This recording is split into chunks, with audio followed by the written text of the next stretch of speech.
चलो भाई देखो जरा, पिट्स इंडिया एक्ट 1784, हमने इससे पहले रेगुलेटिंग एक्ट पढ़ा था। और देखना कि आप लोग इसको जब पढ़ोगे ना तो इस तरीके से पढ़ते हुए चलना कि ये मत सोचना कि हम कोई किताब पढ़ रहे हैं या हम कोई ऐसी चीज पढ़ रहे हैं कि एग्जाम के लिए। इसको जरा इस तरीके से लेके चलना आप लोग कि जैसे कोई हम फिल्म देख रहे हैं, है ना, या फिर हम कोई बहुत बेहतरीन कहानी पढ़ रहे हैं और उस कहानी को धीरे धीरे आगे बढ़ा रहे हैं, है ना।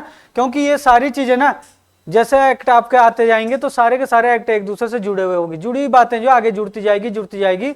ये मान के चलना कि कोई कहानी आप सुन रहे हो और या कोई फिल्म देख रहे हो आप लोग, और जिसकी कहानी धीरे धीरे आगे बढ़ रही है ना। जैसे हम रेगुलेटिंग एक्ट में हमने देखा था, तो रेगुलेटिंग एक्ट में हमने क्या देखी थी, खास करके दो चीजें जो हमने देखी थी। एक तो देखा था हमने कंपनी के जो डायरेक्टर्स होते थे, है ना, क्या बोलते थे, कंपनी के डायरेक्टर्स। एक हमने क्या देखा था, कंपनी के डायरेक्टर्स। जो कंपनी के डायरेक्टर्स होते थे वो कितने थे, कितने थे भाई, 24 थे। और रेगुलेटिंग एक्ट में क्या किया गया था कि इनका जो ये कंपनी के डायरेक्टर्स थे, इनका कार्यकाल फिक्स कर दिया था 4 साल का, है ना, 4 वर्ष का फिक्स कर दिया था इनका कार्यकाल।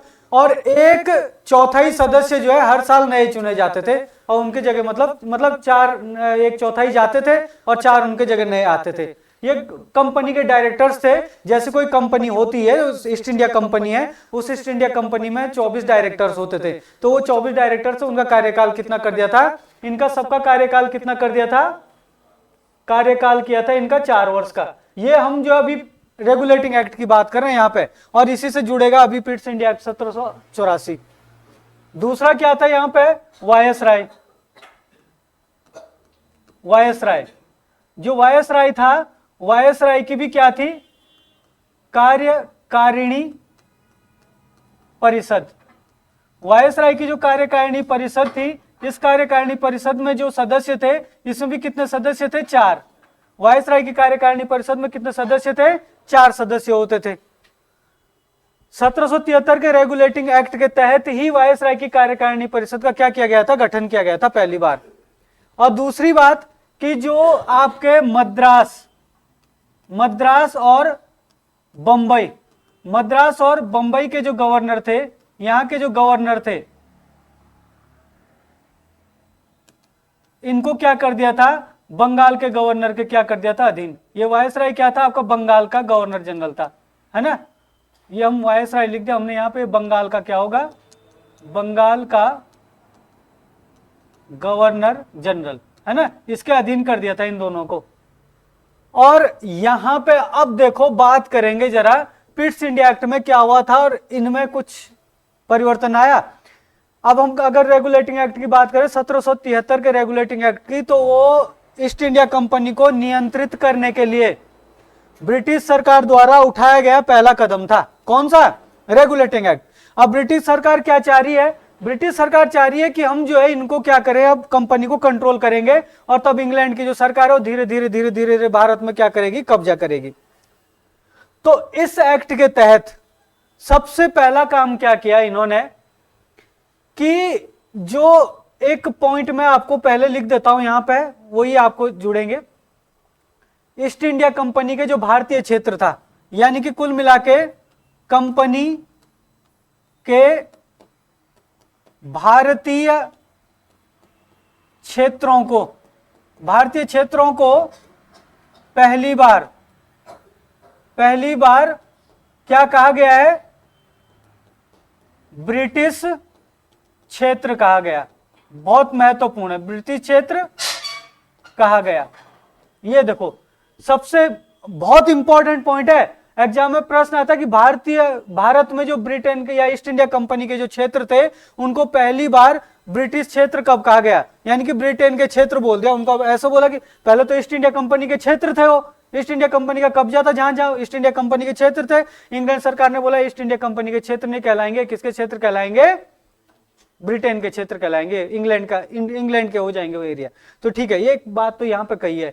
लेकिन यहां पे क्या हुआ, अब देखो खास चीज हम बात करें, ये तो हमारे 1773 के रेगुलेटिंग एक्ट में पहले ही था ये प्रावधान, लेकिन यहाँ पे क्या जोड़ दिया इन्होंने कहा आपको जो आपके कोर्ट ऑफ डायरेक्टर्स थे या कंपनी के जो डायरेक्टर्स थे या वायसराय थे, ये सारे के सारा शासन चला रहे, और इनकी नियुक्ति किसके द्वारा की जा रही है? वायसराय की नियुक्ति किसके द्वारा की जा रही है? कंपनी के डायरेक्टर्स के द्वारा की जा रही है, और ये अपना जो ईस्ट इंडिया कंपनी है अपना शासन चला रही है यहाँ पे। अब यहाँ पे ब्रिटेन की सरकार करना चाह रही है कंट्रोल, तो क्या करेगी? आपका एक बोर्ड ऑफ कंट्रोल का गठन करेगी, नियंत्रण बोर्ड बोल सकते हो आप हिंदी में। तो इसके तहत क्या होगा? आपका बोर्ड ऑफ कंट्रोल, या फिर आप इसी को क्या बोल सकते हो? नियंत्रण मंडल या नियंत्रण बोर्ड, है ना। नियंत्रण बोर्ड का पहली बार क्या किया गया? गठन किया गया। ठीक है, याद रखना, बहुत महत्वपूर्ण है। नियंत्रण बोर्ड या कंट्रोल बोर्ड का गठन किस अधिनियम के तहत हुआ था? तो ईस्ट इंडिया एक्ट 1784 के अधीन। इसमें जो सदस्य थे, अभी देखने इनका काम क्या किया। सदस्य थे इसमें टोटल 6 सदस्य, और इन 6 सदस्यों में से यह भी पूछता है पेपर में कि कहां से कितने होते थे। 4 सदस्य जो ब्रिटेन का सम्राट होता था या ब्रिटेन का जो राजा होता था, तो ये सम्राट द्वारा चुने जाते थे, वो किसी को भी चुन सकते थे। सम्राट द्वारा नियुक्त किया जाता था 4 सदस्य। जो ब्रिटेन का राजा होता था, ब्रिटेन का सम्राट होता था, उसके द्वारा 4 सदस्य नियुक्त किए जाते थे। ठीक है, और जो 2 सदस्य होते थे वो ब्रिटेन की जो मंत्रिमंडल होती थी, मंत्रिमंडल से नियुक्त किए जाते थे। कितने? 2 सदस्य। और जो 2 सदस्य ब्रिटेन के मंत्रिमंडल से नियुक्त किए जाते थे, एक तो इसमें क्या होता था? एक होता था विदेश सचिव, है ना, और दूसरा होता था कौन?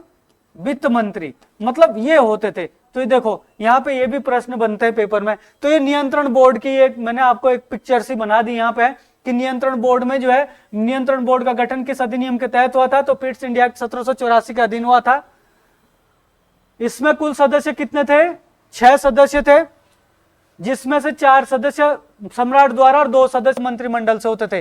तो इस प्रश्न को इस तरीके से पूछता है कि ईस्ट इंडिया एक्ट 1784 के अधीन नियुक्त नियंत्रण बोर्ड में 6 सदस्य होते थे, उनमें से सम्राट द्वारा कितने सदस्य नियुक्त किए जाते थे? तो लिखेगा वो 2, 3, 4, 5 ऐसे लिख देगा ऑप्शन। तो कितने? 4। या फिर ब्रिटिश मंत्रिमंडल से कितने सदस्य होते थे उसमें? तो लिखेगा वही 2, 3, 4, 5। तो कितने होते थे? 2। बाकी बहुत ज्यादा गहराई में तो ब्रिटिश मंडल से कौन कौन से मंत्री होते थे? तो एक विदेश सचिव होता था और एक वित्त मंत्री होता था, ये 2 होते थे। चलो अब बात करते हैं जरा कि इसको लाया क्यों, कहानी क्या है। आप लोग नाम देखना, बोर्ड ऑफ कंट्रोल या फिर नियंत्रण बोर्ड। कुल मिला के ईस्ट इंडिया कंपनी को नियंत्रित करने के लिए या कंट्रोल करने के लिए बनाया भाई सीधा ब्रिटेन की सरकार ने। अब देखो यहाँ पे ईस्ट इंडिया कंपनी का कोई भी सदस्य ऐसा नहीं दिख रहा है। यहाँ पे कौन दिख रहे हैं? 4 तो दिख रहे हैं सम्राट के द्वारा। जो ब्रिटेन का सम्राट होगा अपने हिसाब से उसी को चुनेगा, जो क्या कहते हैं उसका आदमी होगा खास। और जो मंत्रिमंडल होगा ब्रिटेन का मंत्रिमंडल, सरकार में जो बैठे हैं मंत्री, 2 मंत्री, उसमें सारे विदेश सचिव और कौन? वित्त मंत्री। बाकी ईस्ट इंडिया कंपनी तो यहाँ भारत में काम कर रही है।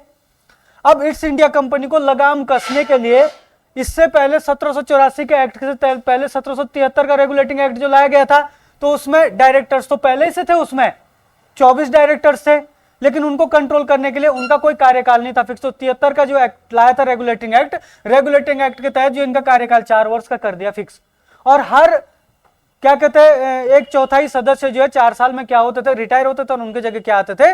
नए आते थे। एक तो ये काम किया गया था 73 के रेगुलेटिंग एक्ट में, और एक ये काम किया गया था क्या कि जो बंगाल का गवर्नर जनरल था उसमें एक कार्यकारिणी परिषद का गठन किया था पहली बार। ये भी आता है 1773 के रेगुलेटिंग एक्ट के तहत ही बंगाल में बंगाल के गवर्नर जनरल के लिए कार्यकारिणी परिषद का गठन किया गया था, और मद्रास और बंबई के गवर्नर को उसके अधीन कर दिया था। एक दूसरे से अब स्वतंत्र नहीं थे, अब इससे पहले वो निर्णय लेने के लिए स्वतंत्र थे। लेकिन जब ये 84 का एक्ट लाया गया तो इस 84 के एक्ट में क्या किया? बोर्ड ऑफ कंट्रोल का गठन हुआ, नियंत्रण बोर्ड का। अब ये नियंत्रण बोर्ड क्या करेगा कि यहां पे सबसे पहली बात कि जो ये डायरेक्टर्स थे, इन डायरेक्टर्स को सभी को क्या कर दिया? इसके अधीन कर दिया। ये देखो पहला काम, डायरेक्टर्स को किसके अधीन कर दिया? बोर्ड ऑफ कंट्रोल के अधीन। यानी कि अब जो डायरेक्टर्स है कुछ भी काम करेंगे वो बोर्ड ऑफ कंट्रोल से पूछ कर ही क्या करेंगे? काम करेंगे। दूसरा देखो कि जो ये है आपके क्या, मद्रास के गवर्नर हो, चाहे बंगाल के गवर्नर हो, और चाहे आपके जो है पश्चिमी बंगाल के गवर्नर जनरल हो।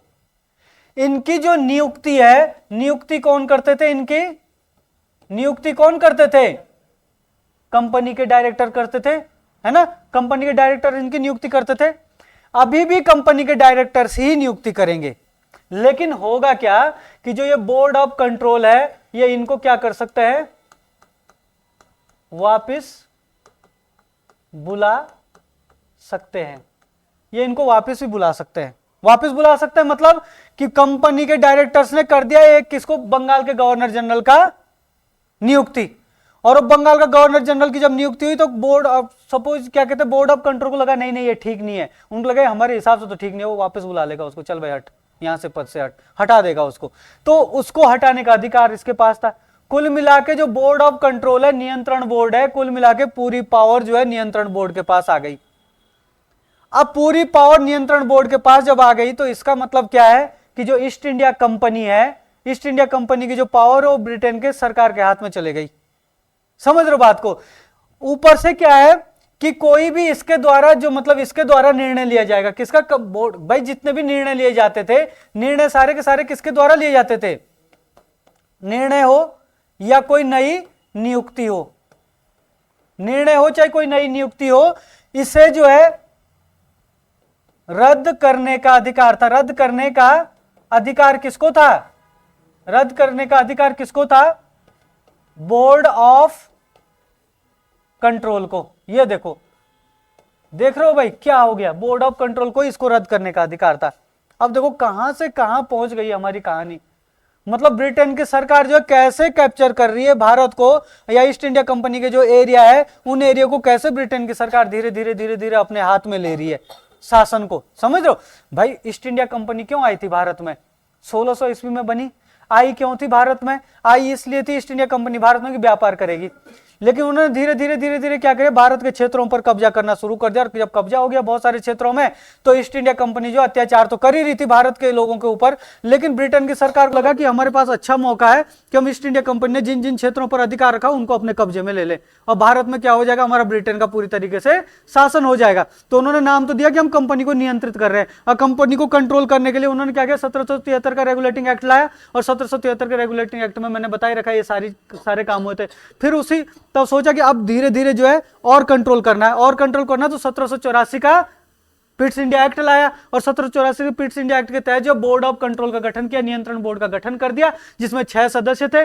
4 सदस्य सम्राट नियुक्त करता था, 2 सदस्य मंत्रिमंडल से होते थे, एक विदेश सचिव और एक वित्त मंत्री। और कहा कि भाई ये जो है सारा के सारा कंपनी के डायरेक्टर जो है इसके बोर्ड ऑफ कंट्रोल के नियंत्रण में रहेंगे, इसके सलाह से ही काम करेंगे, कहने का मतलब ये है। और दूसरी बात क्या बोल दी कि जो बंगाल के गवर्नर जनरल है इनकी नियुक्ति, और क्या कहते हैं मद्रास और बंबई के गवर्नर की नियुक्ति जो कंपनी के डायरेक्टर्स करेंगे। लेकिन अगर इनको वापस बुलाना पड़े, अगर बोर्ड ऑफ कंट्रोल को ठीक नहीं लगेगा तो ये इसको वापस बुला सकता है। तो अब ये वापस भी बुला सकता है इसको। इसका मतलब क्या हुआ कि पावर तो सारी के सारी मतलब किसके पास चले गई, उसके पास चले गई। कोई नई नियुक्ति होगी या कोई नया जो है कोई निर्णय लिया जाएगा किसके द्वारा, कंपनी के डायरेक्टर्स के द्वारा, जो कंपनी काम करे, नया निर्णय लिया जाएगा, तो उस निर्णय को क्या रद्द भी कर सकता है बोर्ड ऑफ कंट्रोल, रद्द भी कर सकता मतलब खत्म भी कर सकता है उसको। तो ये देखो इतनी सारी जो है शक्तियां किसके पास चले गई, बोर्ड ऑफ कंट्रोल के पास चलेगी। इसका मतलब कि इसीलिए जो इन्होंने कहा था, ये पॉइंट जरूर याद रखना कि कंपनी के भारतीय क्षेत्रों को पहली बार क्या कहा गया, ब्रिटिश क्षेत्र कहा गया। यानी कि कंपनी ने जिन जिन क्षेत्रों पर अधिकार किया था,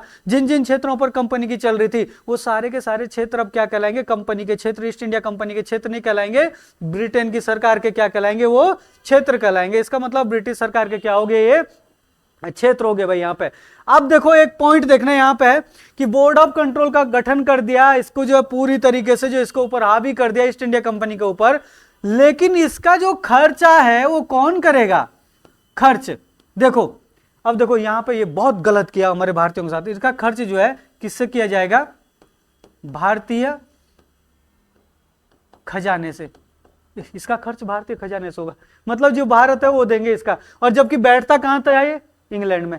ये भारत में नहीं बैठता था, ये कहां बैठता था, इंग्लैंड में बैठता था। जैसे होता नहीं एक मंत्रालय होते हैं भाई, शिक्षा मंत्री का मंत्रालय अपना अलग हो गया, विदेश मंत्री का अपना अलग मंत्रालय हो गया, गृह मंत्री का अपना अलग मंत्रालय हो गया, ऐसे इसका भी एक अपना बोर्ड ऑफ कंट्रोल का मंत्रालय टाइप का बैठता था अलग ही, है ना। इसमें पूरे अपने सदस्य होते थे, इनकी अपनी पूरी मीटिंग होती थी और पूरा वहां से नजर रखता था किस पर, वायसराय पर भी, गवर्नर जनरल पर भी, और क्या कहता है आपका इस पर क्या कहते हैं कंपनी के डायरेक्टर्स के ऊपर भी, क्योंकि काम तो सारे कंपनी के कौन कर रहे हैं, कंपनी के डायरेक्टर्स ही करवा रहे हैं। यहां से बहुत इंपॉर्टेंट प्रश्न एग्जाम में बनने वाला है आपके पास।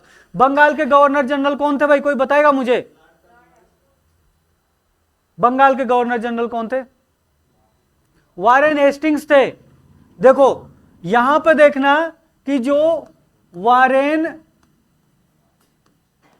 हेस्टिंग्स है, वारेन हेस्टिंग्स ये क्या थे इस समय? बंगाल के गवर्नर जनरल। अब देखो इन्होंने क्या किया कि जो 1784 का पिट्स इंडिया एक्ट था, इन्होंने क्या किया कि जो 1784 का पिट्स इंडिया एक्ट 1784, इसका क्या कर दिया इसने? विरोध। इसने कहा भाई आप ये सही नहीं कर रहे, आपने क्या कर दिया ये। जब गवर्नर जनरल जो है क्या कहते हैं बोर्ड ऑफ कंट्रोल चुन रहा है, तो तुम्हारे पास ये शक्ति क्यों आ रही है कि भाई तुम इसको वापस भी बुला सकते हो? पहले ही मत चुनने दो उनको, अपने आप ही रख दो, उससे अच्छा। जब उन्होंने चुन दिया तो उसके बाद तुम वापस बुलाने की अपनी शक्ति रख रहे हो, या फिर वो कोई नई नियुक्ति करोगे, उस नई नियुक्ति को भी रद्द करने, कोई मतलब वो निर्णय ले रहे हो उसको भी रद्द करने का तुम्हारे पास शक्ति है। तो बोर्ड ऑफ डायरेक्टर्स क्या कर रहा है, वायसराय क्या कर रहा है, गवर्नर जनरल क्या करेगा? यहाँ पे कुछ नहीं करेगा। क्यों बना रहे हो गवर्नर जनरल को? उसने कहा कि मैं मतलब इसको मानता ही नहीं, इस एक्ट को मानता ही नहीं, और ये मतलब काफी अच्छे काम भी किए थे उसने उस समय। उसने कहा कि मैं इससे इस्तीफा देता हूं।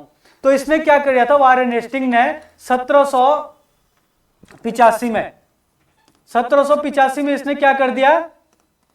इस्तीफा दे दिया। एग्जाम में प्रश्न आता कि किसने जो है इस्तीफा दिया था 1785 में, किस गवर्नर जनरल ने जो है इस्तीफा दिया था? पिट्स इंडिया एक्ट का विरोध किस गवर्नर जनरल ने किया था? ठीक है, तो 1785 में क्या दे दिया? 84 में तो एक्ट लाया गया था, 85 में इसने विरोध किया, 84 में ही विरोध कर दिया, और 85 में इसने क्या कर दिया, जब नहीं बदला गया इस एक्ट को, तो उसने क्या कर दिया? इस्तीफा दे दिया अपना। जब उसने इस्तीफा दे दिया तो इस्तीफा देने के बाद ये कहां चले गया? अपना इंग्लैंड चले गया।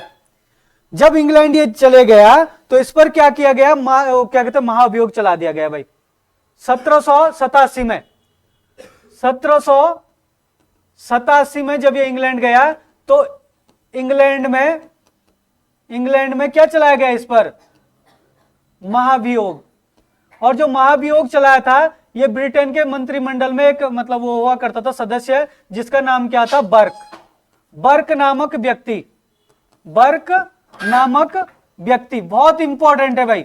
बर्क नामक व्यक्ति ने जो है इसके ऊपर क्या चला दिया? महाभियोग। किसके ऊपर? वारेन हेस्टिंग्स के ऊपर। एग्जाम में प्रश्न आता है कि कौन सा ऐसा गवर्नर जनरल या वायसराय था जिसको उसके कार्यों के वजह से इंग्लैंड में जिसके ऊपर महाभियोग चलाया गया था?